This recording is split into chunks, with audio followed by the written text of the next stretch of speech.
So welcome on Martin Bester Drive. Thank you so much for speaking to me. Pleasure, pleasure. What a huge privilege. May I just start by saying that it's thanks largely to your work that this Afrikaans South African boy has developed the sometimes offbeat sense of humor that I have today. That's lovely. Where did you see the first stuff then? Was it Python?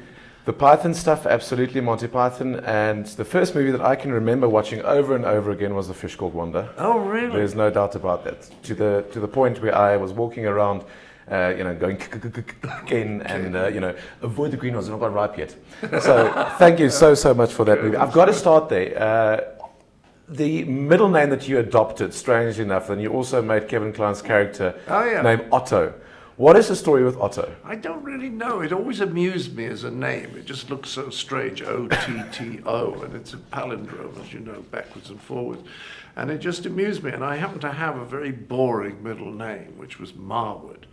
And I'll tell you when it was. It was when I was signed up for Equity, the actors' trade union, which used to be quite strong when I started. And I suddenly saw it said name, and then it said stage name. So on an impulse, I wrote in John Otto Cleese. Why I chose it for Kevin, I'm not quite sure, but I like the idea at one point that he pretends it's an Italian name because Otto is the Italian word for eight. Yes. Was that his idea? Yeah, absolutely. Was it? He's a genius. And when I worked with him for a couple of weeks before I kind of finalized his part, and we sort of rehearsed.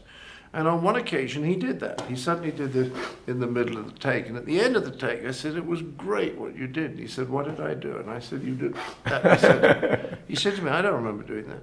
He had no recollection of doing it because he gets so deeply into what he's doing. So I rehearsed with him, and when he did little things like that, what was the middle bit, then I'd write them down and incorporate them into the part. I think sometimes writers should do that with actors. If they're really great actors, you should work with them on that part because they'll give you stuff that you won't come up with.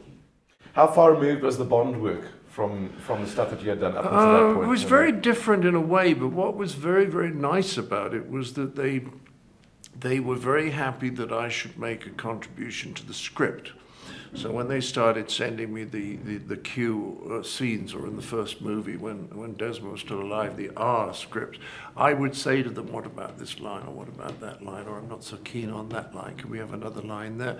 And it would go backwards and forwards on the fax machine, and eventually when I got on set, it was a script that I'd made small contributions to and felt completely relaxed with, and that is terrific. If you feel total confidence in the script, that's 90% of the game. Everyone probably asks you that, and I'm going to ask you that as well, your favorite Python moment. Oh, I think the fish slapping dance.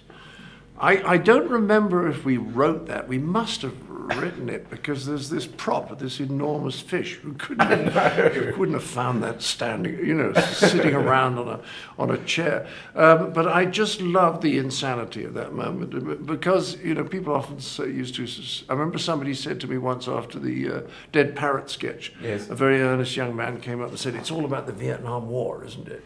And so I would love someone to explain to me what the fish slapping dance is about. I'll think about it and I'll come back with a theory. How about that? An hypothesis at least. You even did an appearance on Will and Grace, the sitcom. Well, the worrying thing about Will and Grace was the lack of rehearsal, you see. By the time you come on a show in its 5th series or something, they have done so many shows, they couldn't get anxious if they wanted to. They've been coming into that studio for 3-4 years, doing 20 shows a year.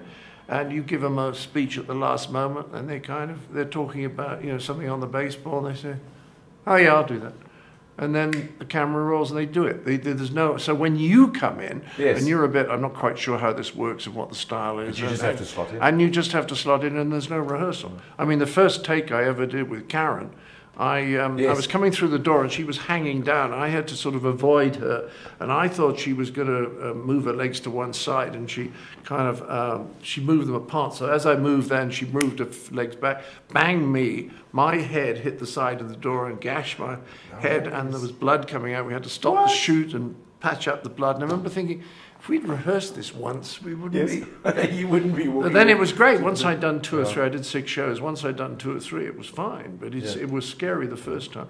I think sometimes when you've got a lot of lines, that can be scary. when you have, like, do you ever see a movie I did called Clockwise? Yes. Yeah, I had this huge speech at the end, which was pages and pages and pages of stuff, and it wasn't terribly connected. It was a bit all over the place. It was hard to remember. I think I was pretty anxious about that. But the truth is, with acting, as you get a little bit older, about the only thing that worries you is remembering the lines. I can imagine that even if you're very, very young and just starting out, I'm sure it's more of a challenge. Now, Spud, congratulations. Thank you. It's good, isn't it? Yes, it really, really is. Was there a character when you were at school, the Gov, that you may have related to? No, I don't think there was anyone quite like the Gov, but you see, there were people vaguely like him. Yeah. And, you know, I was very happy at this prep school I was at between 9 and 13 or 8 and 13, and I was very fond of some of the teachers. And then I went back to the school, people don't know this, as a teacher, between 18 and 20. So I had the extraordinary experience of having been taught by Captain Lancaster and Mr. Bartlett. Suddenly I was their colleague in the common room. And I did love teaching. I like teaching. I enjoyed it a lot. I like working with young people, which is one of the great things about the movie. Such a fun role then for you, after all. Yeah, it was terrific. And because I'd stood up in front of a class of 20, it was very easy doing it as in this movie. It was as though it was very familiar to me. How did your opinion about South Africa change since you started working on Spud? I learned a little bit more about the politics and what an extraordinary transformation was achieved under Mandela. It was really, it's a kind of a miracle, a political miracle. I realized what a huge country it is. You kind of, you come in probably with European scale, and you suddenly find everything is so huge and how beautiful it is. Is there anything else you would take back from South Africa? You're based in Los Angeles? Meerlust, mainly. Meerlust? So, one of the great red wines I had. A Rubicon, maybe a 2003 Rubicon, yeah. But I had a Meerlust 3 nights ago I was on a holiday in Mauritius before I came on here. Okay. And that's something I take back. A lot of your wines are very, very good. Very, very good. Biltong, have you tried that? Love Biltong, especially the softer stuff. I think it's just terrific. The wetter Biltong. It's always good. What did you say? It's the wet. You get that's right. The wet one. The wet one. Yeah. Your life in Los Angeles. I mean, how? Well, it's not Los Angeles. I have to tell you, I can't abide Los Angeles. I think it's a total dump. But if you go 90 minutes up, I always used to say it's a great place to be if there's a nuclear attack. And people say, why? You say, because who would tell? You know, it's a wasteland. But if you go 90 minutes up the coast to a little town called Santa Barbara, I'm very, very fond of that. Start to buy a house here in Johannesburg. In Joburg. Yeah. Why not? And I could learn the language. Hey, it's not bad, I know. The thing I like best is when you get the really tough one, not this, and then they say to you, "Come over here." Come over here. Yeah. No, it's very grand. It's rather like the upper class. Hey, do come over here. And this suddenly comes out of this very tough Afrikaans accent. And they do feel the need to teach you strong language, don't they? Do they? Yeah. Have you learnt any? No. Would you like some? Yes, I'd love some. Can we do it on this? A soft one. Kak. That's a rarig kak. Kak. That might end up on the... My favorite words, they were blik and wat. Which one? Blik. Blik. And wat. Wow. You've done incredibly well in the short space of time that you've been here. It is scary. Braai.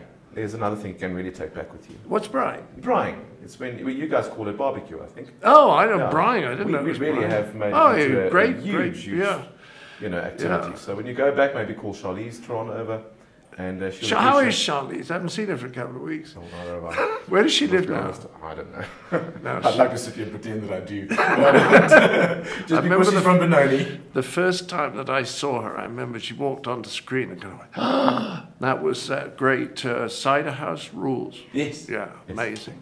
Yeah. Thank you so much once again for speaking to us on Martin Best Drive. It's a great privilege to meet you. And all the best with Spud. And I'm sure they're working with Troy. What a fantastic talent. What a really great young guy. Yeah, you know, I mean, he's so talented. And he said things sometimes about playing the scene. Why don't we do this? And I thought, how does he know this at that age? 15. And yet, no swollen head at all. Totally grounded. Absolutely. Lovely guy. Thank you so much. Pleasure.